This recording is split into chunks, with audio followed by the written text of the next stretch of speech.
નમસ્તે. ચાલો આપણે આજે હવે અંગ્રેજીમાં એક બીજા કાળની ચર્ચા કરવાની છે, જે છે સિમ્પલ પાસ્ટ ટેન્સ, એટલે કે સાદો ભૂતકાળ. સાદો ભૂતકાળ જે છે એ સાદા વર્તમાન કાળ કરતાં થોડો અલગ છે.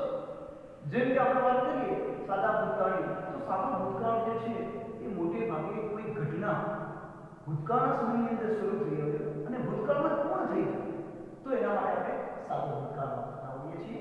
બીજું, ઘણી બધી વાર્તાઓ, ઘણા બધા અહેવાલો, આ બધું જ આપણે સાદા ભૂતકાળમાં રજૂ કરતા હોઈએ છીએ.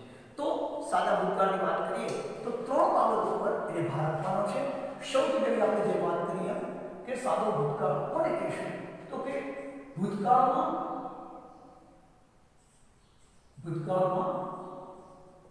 ઘટના ચાલુ થઈ હોય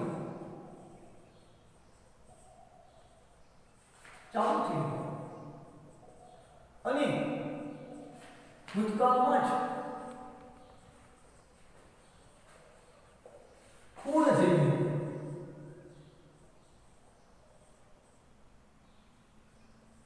તો એના માટે આપણે સાદો ભૂતકાળ વાપરતા હોઈએ છીએ. બીજી ઘટના વાત કરીએ તો સ્ટોરી એટલે કે વાર્તા.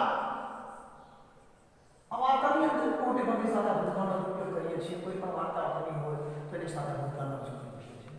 ત્યાર પછી આવે છે રિપોર્ટ, જેને આપણે અહેવાલ કહીએ છીએ. આ અહેવાલ જે છે અહેવાલને પણ આપણે સાદા ભૂતકાળમાં રજૂ કરીએ છીએ.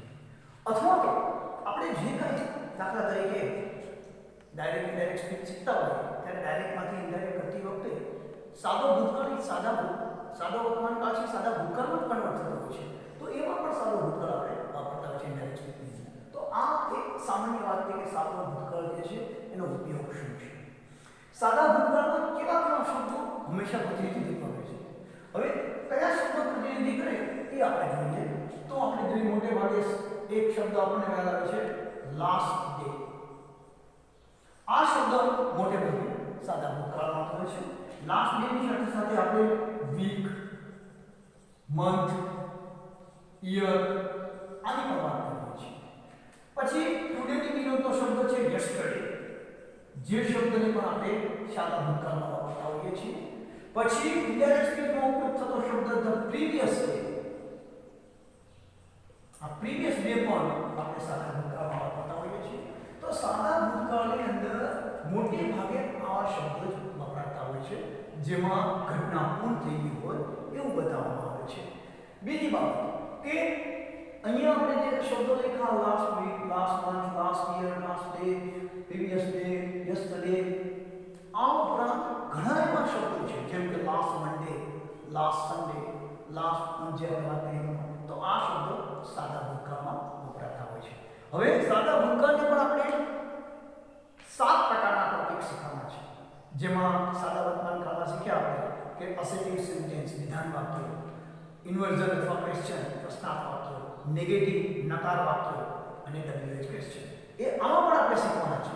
તો સૌથી પહેલા આપણે વિધાન વાક્યથી શરૂઆત કરીએ કે સાદો ભૂતકાળ જે છે એ વિધાન વાક્યમાં કેવી રીતે બને છે. અને એની સાથે આપણે 2 થી 3 નોટ્સ પણ જેમ સાદા વર્તમાન કાળમાં હતી એ જ રીતે આમાં પણ આપણે વાપરવાની આવશે. તો પહેલું વિધાન વાક્ય, જેને આપણે અસેટિવ સેન્ટેન્સ કહીએ છીએ, એની આપણે શરૂઆત કરીએ. હવે અસેટિવ સેન્ટેન્સ, જેને આપણે વિધાન વાક્ય કહીએ છીએ, સાદા ભૂતકાળની અંદર વિધાન વાક્ય જોઈએ તો પેલા ગુજરાતીમાં આપણે લખીએ કે જેને આપણે સાદો ભૂતકાળ બનાવી શકીએ. મોહને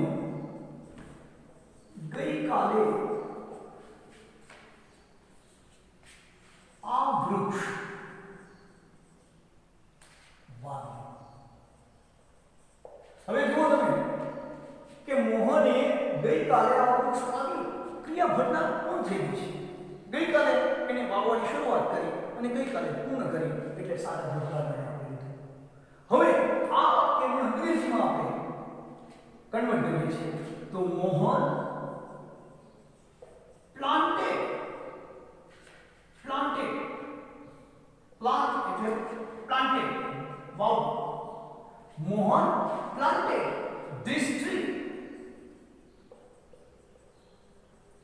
yesterday.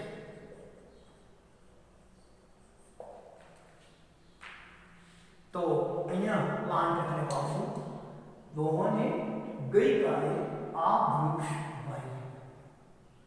હવે આપણે જોઈએ છીએ મોહન છે અહીંયા કરતા છે કોણે વાવ્યું? મોહને વાવ્યું. શું વાવ્યું? આ વૃક્ષ. એ કર્મ બની ગયું. વાવવાની ક્રિયા. પણ ઈ પ્લાન્ટ શબ્દ છે એને આપણે ઈ લગાડી V2 માં કન્વર્ટ કરી અને એનો ઉપયોગ કર્યો. હવે સાદા ભૂતકાળની અંદર ક્રિયાપદમાં નોટ્સ છે જેને આના આધારે યાદ રાખવાના છે. પણ એ પહેલા આપણે આનું સ્ટ્રક્ચર જોઈએ પછી એની નોટ્સ જોઈએ. તો હવે જો Mohan planted this tree yesterday. આનું સામાન્ય રીતે સ્ટ્રક્ચર થાય. મોહન કરતા છે, પછી પ્લાન્ટેડ ક્રિયાપદનું ભૂતકાળ. આપણે ગુજરાતી ભાષાની અંદર એને ક્રિયાપદનું ભૂતકાળ કહીએ પણ એને શોર્ટમાં બોલવું હોય તો V2 બોલી શકાય. વર્બ પ્લસ ધીસ ટ્રી એટલે કર્મ. અને પછી અન્ય શબ્દો જે મોટે ભાગે કાળનું પ્રતિનિધિત્વ કરતા હોય છે. તો આ એનું સ્ટ્રક્ચર થયું. Mohan planted this tree yesterday કરતા ક્રિયાપદનું ભૂતકાળ V2 પ્લસ કર્મ પ્લસ અન્ય શબ્દો. તો આ સાદા ભૂતકાળનું વિધાન વાક્ય છે. હવે અમુક નોટ્સને મગજમાં રાખવાની છે કારણ કે V2 નો ઉપયોગ કરતી વખતે થોડું ધ્યાન આપવાનું છે. તો સૌથી પહેલી આપણે વાત કરીએ તો પોઈન્ટ નંબર 1. જ્યારે ક્રિયાપદના છેડે આ પણ યાદ રાખવાનું છે. બરાબર? જ્યારે ક્રિયાપદના છેડે એક વ્યંજન હોય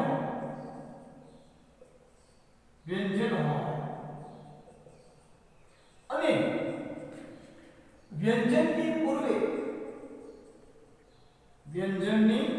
પૂર્વે એટલે કે પહેલા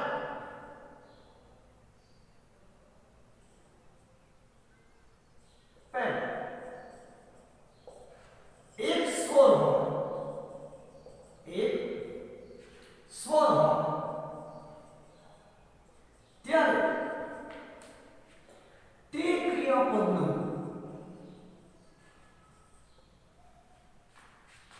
V2 એટલે કે ભૂતકાળ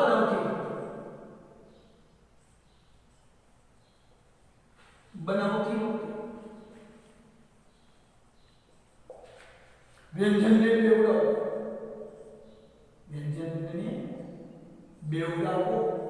બેવડાવો એટલે શું? બે વાર. એક્ઝામ્પલ ની અંદર જોઈએ તો આપણે ટ્રેક. જો શબ્દ ધ્યાનથી મેં જે ઉપર નોંધ લખેલી છે કે ક્રિયાપદના છે એક વ્યંજન હોય, એ વ્યંજન છે, અને વ્યંજનની પહેલા એક સ્વર હોય, એ છે. તો એ વ્યંજનને બેવડાવી અને V2 માં કન્વર્ટ કરવું. તો ટ્રેકનો ટ્રેક નથી છે ડબલ ઈડી. પછી ટ્રાવેલ, તો ટ્રાવેલ થઈ જશે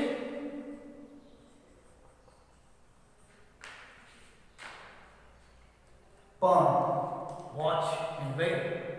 પુટ શબ્દ આવ્યો હોય PUT તો તમને પ્રશ્ન થાય મનમાં કે સાહેબ ટી તો વ્યંજન છે ને આગળ યુ છે એ સ્વર છે, તો પુટમાં ડબલ ટી કેમ ન મૂકી શકાય? પણ પુટનું V2 છે એ પુટ જ છે એટલે પુટ મૂકવું પડે. એ ધ્યાન રાખવાનું છે.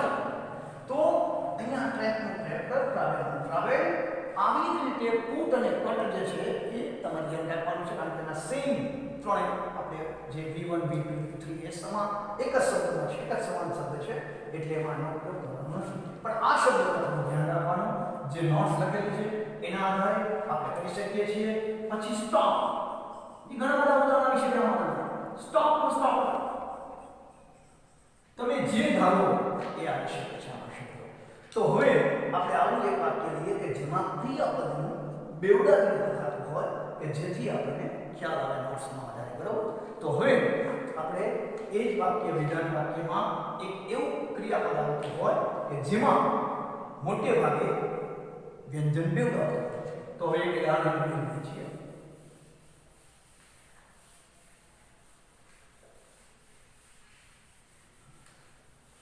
તો જો ગુજરાતી લખું છું રમેશભાઈએ ગઈકાલે બસ દ્વારા મુસાફરી કરી. હવે જો બરોબર ધ્યાનથી ટ્રાવેલ એટલે મુસાફરી કરવી થાય તો પાસ્ટ ટેન્સ છે. ગઈકાલે શબ્દ આવી ગયો રમેશ ભાઈ ટ્રાવેલ. જો મેં અહીંયા બે લેવો છે આ યાદ રાખજો ટ્રાવેલ બરોબર. હવે મુસાફરી જે કરી છે બસ દ્વારા કરી છે. મુસાફરી કરી એટલે ટ્રાવેલ થઈ ગયું. રમેશભાઈ આવી ગયો પણ બસ દ્વારા. હવે તમે જ્યારે કોઈ પણ મુસાફરી કરો ને ત્યારે તમારે એક શબ્દ યાદ રાખવાનો by train, by air, by bus, by bicycle. પણ ચાલીને જાઓ તો ઓન ફૂટ. આ ભેદને સમજવાનો છે. તો અહીંયા Rameshbhai travel by bus yesterday. તો આ વાક્ય થઈ ગયું જે નોટ્સના આધારે બનાવ્યું બે વિધાન છે. નોટ્સ પ્રમાણે આપણે લખેલું છે. હવે બીજી નોટ્સ પણ આવે છે જે પણ તમારે યાદ રાખવાની છે કે જ્યારે ક્રિયાપદના છેડે વાય હોય અને વાય ની પૂર્વે એટલે પહેલા વાય ની પહેલા એક વ્યંજન હોય ત્યારે તે ક્રિયાપદનું V2 કરતી વખતે V2 એટલે ભૂતકાળ કરતી વખતે y નો I કરી ed લગાડો. આ અંતમાં ધ્યાન રાખવાનું છે. એક્ઝામ્પલ લઈએ આપણે જુઓ. એક્ઝામ્પલ તો એક્ઝામ્પલ ની અંદર જુઓ પહેલું ટ્રાય તો ટ્રાય, બીજું ક્રાય તો ક્રાય બરાબર. અને ત્રીજું સરસ મજાનું લઈએ છે ડ્રાય. મતલબ એ પ્રયત્ન કરો તો આંસુ આવશે, આંસુ આવે પછી સુકાઈ જશે. એટલે ટ્રાય ટ્રાય ત્રણેયમાં વાય આવે છે. વાયની પૂર્વે એક વ્યંજન છે. તો આ રીતે જ્યારે ક્રિયાપદમાં તમને કોઈ પણ ક્રિયાપદના ભૂતકાળનો ઉપયોગ કરવામાં આવે ત્યારે ટ્રાયનું ટ્રાય કરવાનું, પછી વાયને આઈ કરી લગાડવાનું. એ રીતે ટ્રાયમાં પણ શરત એટલી કે વાયની પહેલા વ્યંજન હોવો જરૂરી છે. જો સ્વર આવે તો પ્લેમાં નહીં કરવાનું, એની જ લગાડવાનું. આ ખાસ ધ્યાન રાખશો બરોબર. ચાલો નમસ્તે. હવે આજે આપણે સિમ્પલ પાસ્ટ ટેન્સ એટલે કે બીજું ટેન્સ જે આપણે અગાઉના લેક્ચરમાં એની વિશે થોડી માહિતી આપેલી, એની થોડી નોટ્સ પણ આપણે અભ્યાસ કર્યો. પણ આજે ફરી એક વખત આ સાદા ભૂતકાળમાં અસેટિવ સેન્ટેન્સ એટલે કે વિધાન વાક્ય કેવી રીતે બને છે એની ફરી આપણે વિચાર કરીએ. એસેટિવ સેન્ટેન્સ વિધાન વાક્ય.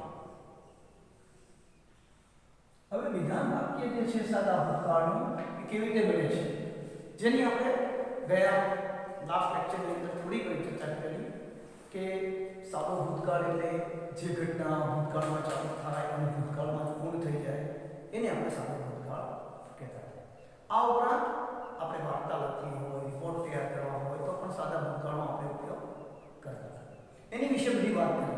તો આજે આપણે વિધાન વાક્ય વિશે, ઇન્વર્ઝન ક્વેશ્ચન અથવા ક્વેશ્ચન પ્રશ્નાર્થ વિશે અને નેગેટિવ નકાર વિશે પણ આજે થોડું જોઈએ.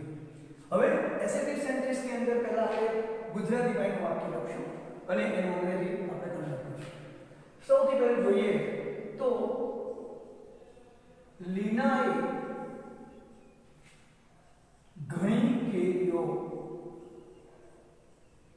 ગઈકાલે ખરીદી. આ સામાન્ય રીતે વાક્ય બન્યું કે લીનાએ ઘણી કેરીઓ ગઈકાલે ગઈકાલે ખરીદી, અથવા વાક્યને આપણે આમ પણ લખી શકીએ કે લીનાએ ગઈકાલે ઘણી કેરીઓ ખરીદી, કોઈ બી લખી શકીએ. હવે ગુજરાતીની અંદર આપણે જોયું તો ગઈકાલે ખરીદી, ઘણી કેરીઓ એટલે મેની મેંગોઝ, આપણે જેને ઘણી બધી કેરી કહીએ છીએ. તો અહીંયા લીના છે એ પોતે એક કર્તા છે, મતલબ કોણે ખરીદી, શું ખરીદ્યું, ઘણી કેરી ખરીદી, અને જે ક્રિયા છે એ ખરીદવાની છે, અને ગઈકાલ એ આપણને આ કામનું પ્રતિનિધિત્વ બતાવે છે. તો હવે આજે આપણે ઇંગ્લિશ ટ્રાન્સલેશન કરીએ તો લીના ખરીદવું એટલે ટુ બાય, એનું V2 એટલે about. Leena about many mangoes yesterday. હવે તમે જોઈ શકો છો આમાં કે ગુજરાતીની અંદર આપણે ક્રિયા છેલ્લી હોય છે, જે શરૂઆતમાં તમને કીધેલું છે, પણ અહીંયા વર્બ જે છે એ આપણને સબ્જેક્ટ કરતા બતાવે છે, પછી કર્મ આવે છે, વર્ડ્સ એટલે કે કાળનું પ્રતિનિધિત્વ કરતા શબ્દ. હવે આ સેન્ટેન્સ જે છે વિધાન છે, અસર્ટિવ સેન્ટેન્સ છે, સિમ્પલ પાસ્ટ ટેન્સ નું છે. આને આપણે સ્ટ્રક્ચર તરીકે લઈએ તો લીના પોતે કરતા છે, બાઉટ જે V2 એટલે કે ક્રિયાપદનો ભૂતકાળ આપણે જેને કહીએ છીએ એ છે. પછી થર્ડ વાળો જોઈએ તો એનો કર્મ શું છે, તો કર્મ છે many mangoes, અને લાસ્ટ અન્ય વર્ડ એટલે અધર વર્ડ્સ જે કાળનું પ્રતિનિધિત્વ કરે છે. આ સામાન્ય રીતે વાત. બીજું કયા લાસ્ટ લેક્ચરમાં આપણે જે નોટ્સ લીધેલી કે જ્યારે ક્રિયાપદના છેડે એક વ્યંજન હોય અને વ્યંજનની પૂર્વે એક સ્વર હોય તો એ ક્રિયાપદનું આપણે V2 કરવા માટે વ્યંજનને બેવડાવવું પડે. એમાં એક્ઝામ્પલ જેટલા સ્ટોપ છે, ટ્રેપ છે, ટ્રાવેલ છે, જેનું ટ્રાવેલ ડબલ L થઈ જશે, સ્ટોપમાં ડબલ P થઈ જશે, અને ટ્રેપમાં ડબલ P થઈ જશે. તો આ એક નોટ્સ બે તમને મેં ત્યારે વાત કરી. બીજી નોટ્સ હતી કે ક્રિયાપદના છેડે Y હોય અને Y ની પૂર્વે એક વ્યંજન હોય ત્યારે તેનો V2 માં રૂપાંતર કરવું હોય તો ટ્રાય હોય TRY તો એને ટ્રાય કરવું પડે, Y માં કરવું પડે, ED લગાડવું પડે. એવી રીતે ક્રાયમાં CRY તો Y માં કરી ED લગાડવું પડે. એ પણ આપણે બે વખતે જોયું. પણ આજે આપણે આ વિધાન વાક્યને ક્વેશ્ચન ઇન્વર્ઝનમાં કેમ ફેરવવું એની પણ ચર્ચા કરવાની છે. હવે આપણે અગાઉ જોઈએ એ પ્રમાણે કે સિમ્પલ પ્રેઝન્ટ ટેન્સમાં આપણે જ્યારે કોઈ વિધાન વાક્ય હોય અને પ્રશ્નાત્મક ફેરવતી વખતે સહાયકારક તરીકે ડુ અને ડઝ નો આપણે ઉપયોગ કરતા હતા. અહીંયા આપણે ડીડ નો ઉપયોગ કરવાનો આવશે, કારણ કે સાદો ભૂતકાળ છે. ભૂતકાળને આપણે પ્રશ્નાર્થ બનાવવાનું છે. તો પ્રશ્નાર્થ બનાવતી વખતે આપણે શું કરવું જોઈએ, તો લીના બાઉટ મેની મેંગોઝ yesterday છે તો એને આપણે ક્વેશ્ચન કહેવાય. ક્વેશ્ચન અથવા તો મેં તમને કીધું એમ ઇન્વર્ઝન, જેને ઉલટ પ્રશ્ન પણ કહીએ છીએ આપણે. પ્રશ્નાર્થ અથવા ઉલટ પ્રશ્ન, પ્રશ્નાર્થ અથવા ઉલટ પ્રશ્ન. તો હવે એનો આપણે પ્રશ્નાર્થ બનાવીએ તો ડીડ લીના, જેવી રીતે આપણે સિમ્પલ પ્રેઝન્ટ ટેન્સમાં ડુ અને ડઝ નો ઉપયોગ કરતા હતા એવી જ રીતે તમારે પાસ્ટ ટેન્સમાં ક્વેશ્ચન બનાવતી વખતે ડીડ નો ઉપયોગ કરવાનો આવશે સહાયકારક તરીકે શરૂઆતમાં.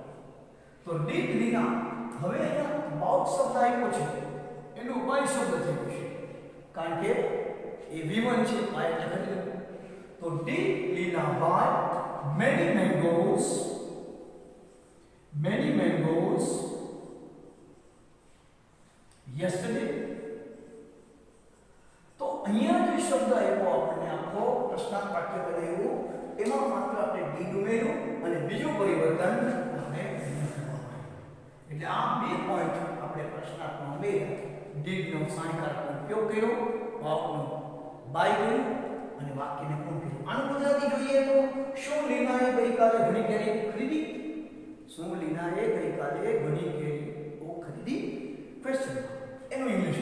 હવે આનું આપણે સ્ટ્રક્ચર લખીએ તો ડીડ પ્લસ કર્તા પ્લસ V1 એટલે ક્રિયાપદનું મૂળું આ બીજો પોઈન્ટ પ્લસ કર્મ પ્લસ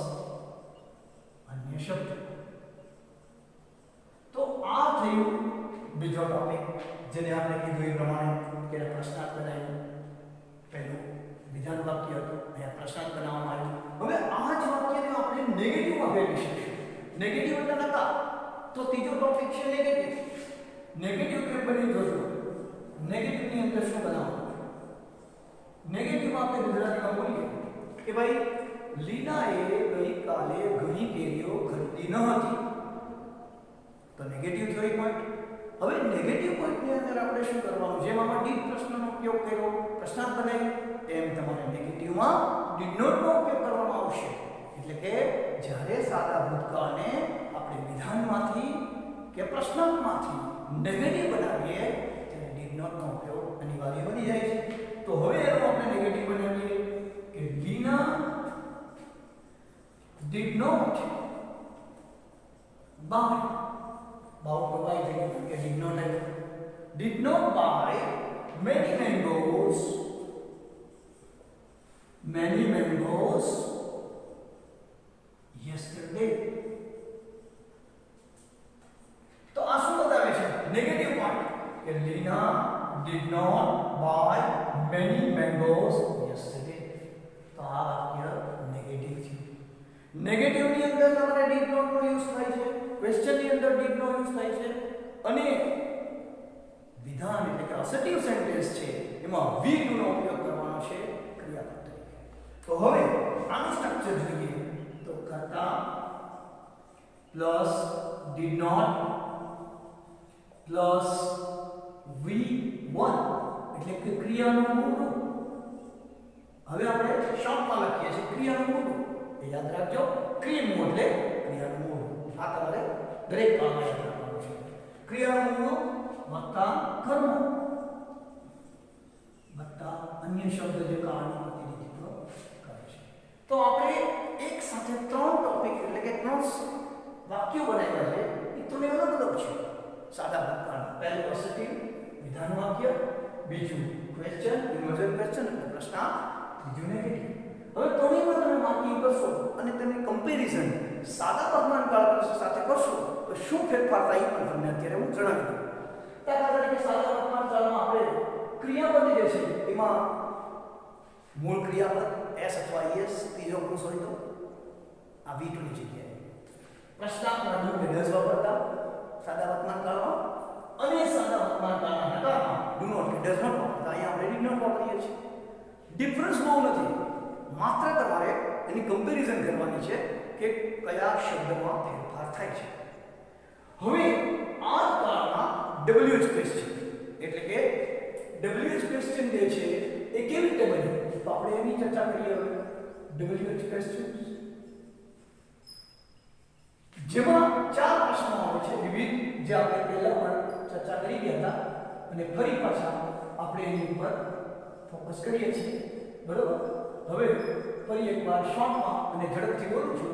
યાદ રાખવાનું છે તમારે બે વખતે બોલેલો લેક્ચરમાં.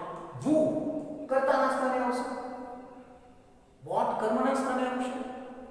વોટ છે શુના સંદર્ભમાં જવાબ મળે છે, વુ કર્તાના સંદર્ભમાં એટલે કોણના સંદર્ભમાં જવાબ મળશે. વેર ક્યાં સ્થળના સંદર્ભમાં જવાબ મળશે. વેર સમયના સંદર્ભમાં એટલે ક્યારે એના સંદર્ભમાં જવાબ મળશે. તો હવે એ ચારને આપણે એક વાક્યના આધારે એટલે કે એક જ વાક્યના આધારે આપણે આ પ્રશ્નનો આન્સર આપશું. ચાલો બરોબર. તો આપણે કહીએ છીએ Mitali sang a song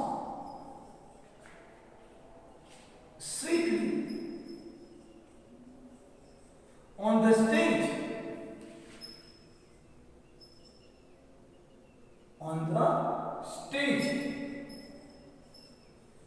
last evening. હવે જો તમે બધા કે આપણે એક વાક્ય લખ્યું છે એના આધારે આપણે ચાર વાક્ય બનાવશું, 4 સેન્ટેન્સ. જેમ કે મિતાલીએ ગઈ સાંજે મંચ પર મધુરતાથી એક ગીત ગાયું.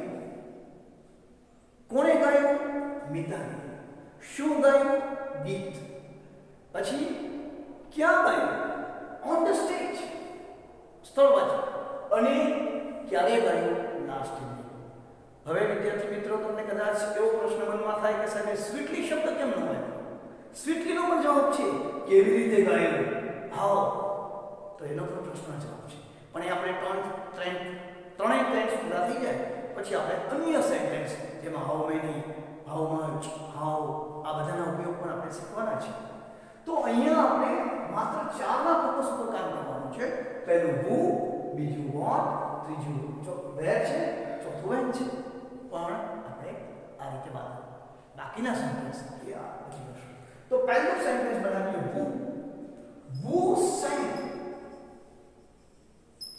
a song.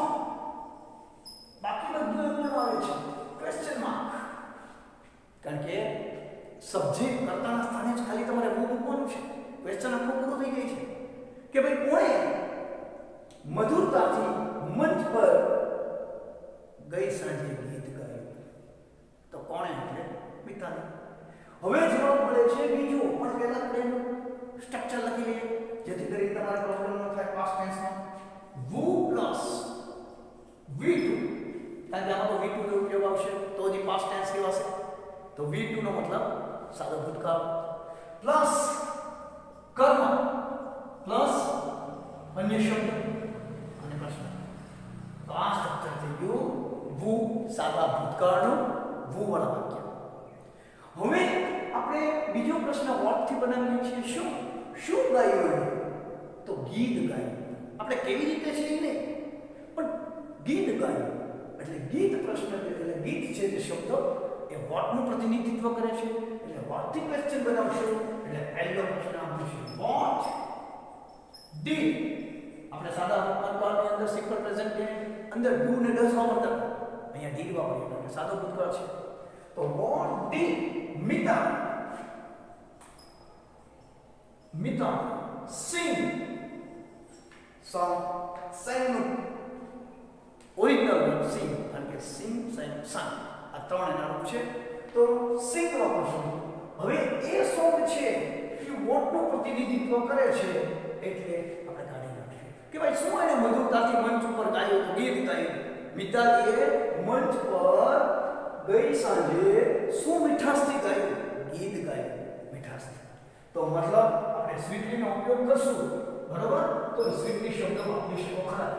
સ્વીટલી on the stage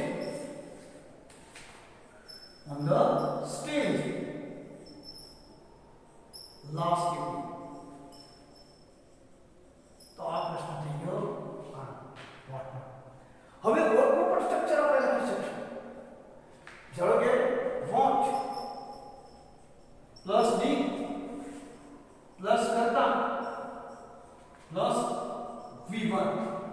હવે તમને નહીં કેવું પડે આને ક્રિયાપદનું મૂળું કહેવાય. એ તમારે ધ્યાન રાખવાનું છે કે ક્રિયાપદનું મૂળું એટલે V1.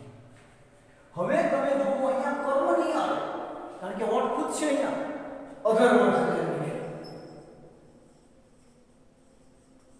તો આ વાત થઈ સાદા ભૂતકાળના વર્બની. તો આ રીતે આપણે આ સાદા ભૂતકાળના 5 પોઈન્ટ જોયા. પહેલું વિધાન, બીજું ક્વેશ્ચન, ત્રીજું નેગેટિવ, ચોથું WH માં વુ અને પાંચમું વોટ. હવે તમારે મનમાં એ રાખવાનું છે કે ભાઈ આ બધા પ્રશ્નો જે છે એ સાદા વર્તમાન કાળમાં હોય તો શું ફેરફાર થાય, સ્વાભાવિક છે. શું ફેરફાર થાય ઇમિડિયેટલી તાત્કાલિક જુઓ. પહેલું વાક્ય બાઉટની જગ્યાએ બાય આવશે અથવા બાઈસ આવશે. એવી રીતે અહીંયા ડીડ છે ત્યાં ડુ કે ડઝ આવશે. અહીંયા ડીડ નોટ છે ત્યાં ડઝ નોટ કે ડુ નોટ આવશે. અહીંયા માત્ર એક જ ફેરફાર છે વુમાં કે જે પાસ્ટ ટેન્સ છે એટલે કે V2 છે ત્યાં V1 એમાં SL લાગે ES અને વોટની અંદર ડુ કે ડઝ. તો આટલો જ ડિફરન્સ તમને જોવા મળે છે, બાકી કોઈ ફેરફાર નથી. અન્ય શબ્દમાં તમારે ટુડે હોય તો યસ્ટરડે કરવું પડે, એવરીડે હોય ડેઈલી હોય તો યસ્ટરડે કરવું પડે પાસ્ટ ટેન્સની અંદર. તો એ તમે સામાન્ય રીતે જોઈ શકો છો. હવે આપણે WH ના બાકીના બે પોઈન્ટ વેર અને વેર, તો એ આપણે લઈએ છીએ વેર અને વેર. તો જો એ બે પ્રશ્નો આપણે અહીંયા રજૂ કર્યા છે. એમાં પહેલો પ્રશ્ન છે વેર, કે ભાઈ મિતાલીએ ગઈ સાંજે સ્ટેજ ઉપર એટલે મંચ ઉપર મીઠાશથી એક ગીત ગાયું છે. ક્યાં ગાયું છે મીઠાશથી ગીત? સ્ટેજ ઉપર, મંચ ઉપર. મંચ એટલે સ્ટેજ, આપણે બધાને ખબર છે ગુજરાતી શબ્દ. તો પહેલો પ્રશ્ન માત્ર ના થાય, વેરથી પ્રશ્ન બનાવવાનો છે આપણે. વેર. તો વેરની અંદર પહેલો પ્રશ્ન ક્યાં? Where did Mitali sing a song sweetly? હવે આપણે શબ્દ ઓન ધ સ્ટેજ કાઢી નાખશું. લાસ્ટ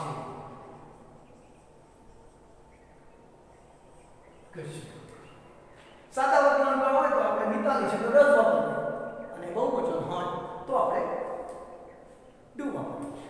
હવે વેર નો ઉપયોગ છે એનું સ્ટ્રક્ચર બનાવી વેર પ્લસ ડી પ્લસ કર્તા પ્લસ V1 એટલે ક્રિયાપદનું મૂળું આ યાદ રાખજો ખાસ, પ્લસ કર્મ પ્લસ અન્ય શબ્દ. હવે સમયની વાત કરીએ ક્યારે, તો કે જે when did Mitali sing a song sweetly on the stage. હવે જો અહીંયા સ્થળમાંથી સમય નીકળી ગયો. સમય ક્યારે પૂછે કે ક્યારે સ્ટેજ ઉપર એને ગાયું છે દોસ્તો. આનો આપણે કરીએ તો when પ્લસ ડી પ્લસ કર્તા, બરાબર,